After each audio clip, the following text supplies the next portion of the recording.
going to introduce an idea called a logarithm. So there's just a basic definition right here.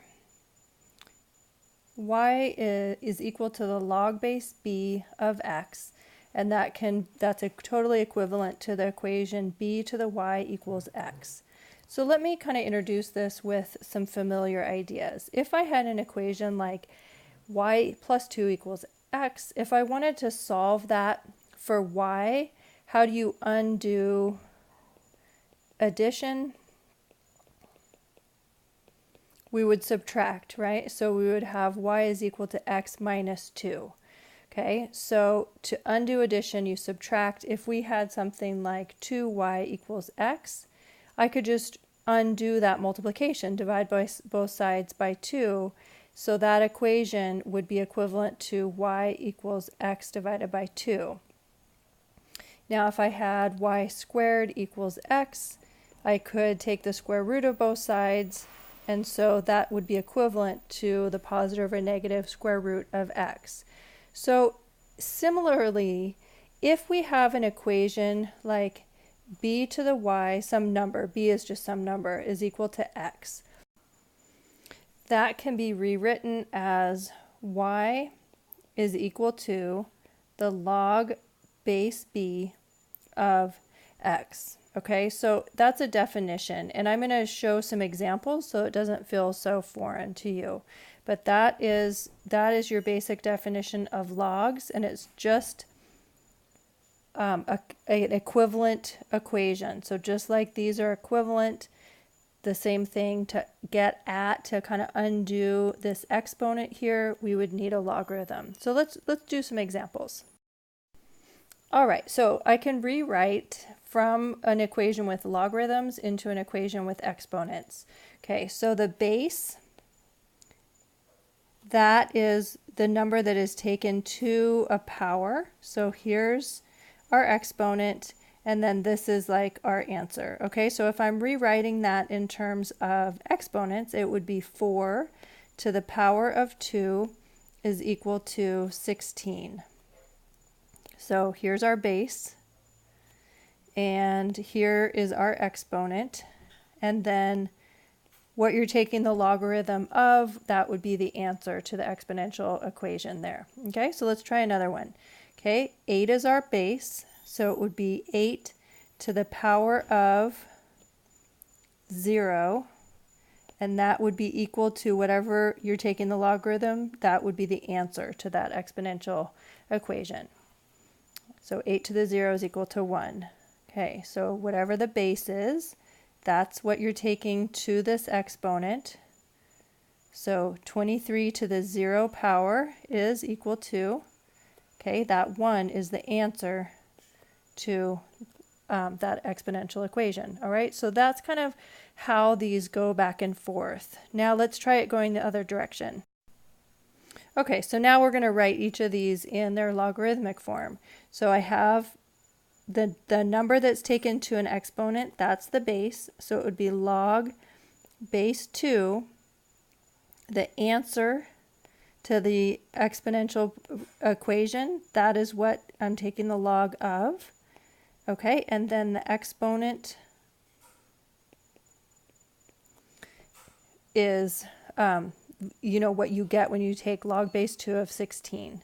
Okay, let's try another one. This is our base, so it would be log base 27 of 3 is equal to that exponent.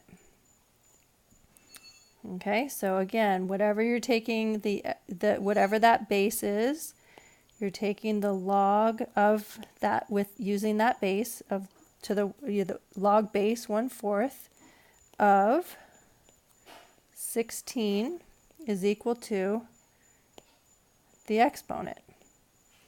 Okay, so we can just go back and forth using that equivalency, that log base b of x is equal to y. What that really means is b to the y is equal to x.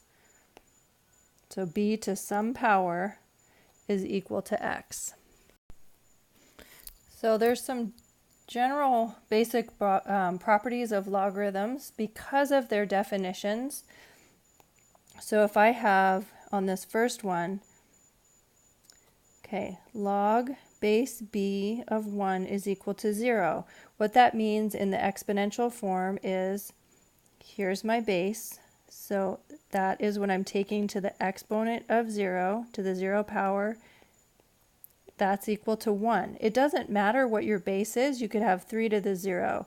You could have, that's equal to 1. You could have 27 to the 0. You could have, like 1/3000th taken to the 0. It's always going to be 1.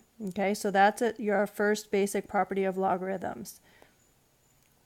Okay, the next one, we've got log base b of b is equal to 1, all right, from this next one. All right, log base b is equal to 1. When we rewrite that as an exponent, we've got, here's our base, okay, taken to the power of 1 is equal to b. Well, that is going to definitely work, because when we take something to a power of 1, it's still just b, okay? So that's definitely going to be true no matter what number you put in for the base.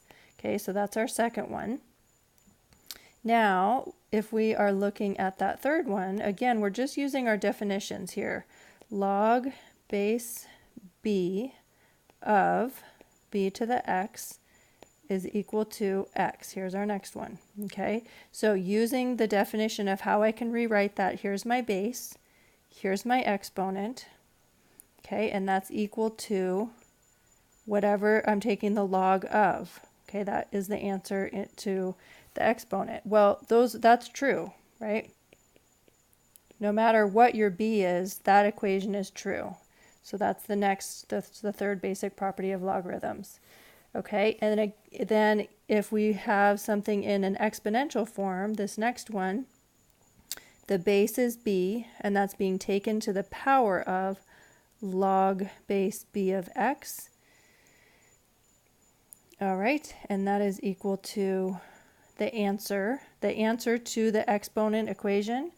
Okay, when we rewrite this as a logarithm, we have log base b.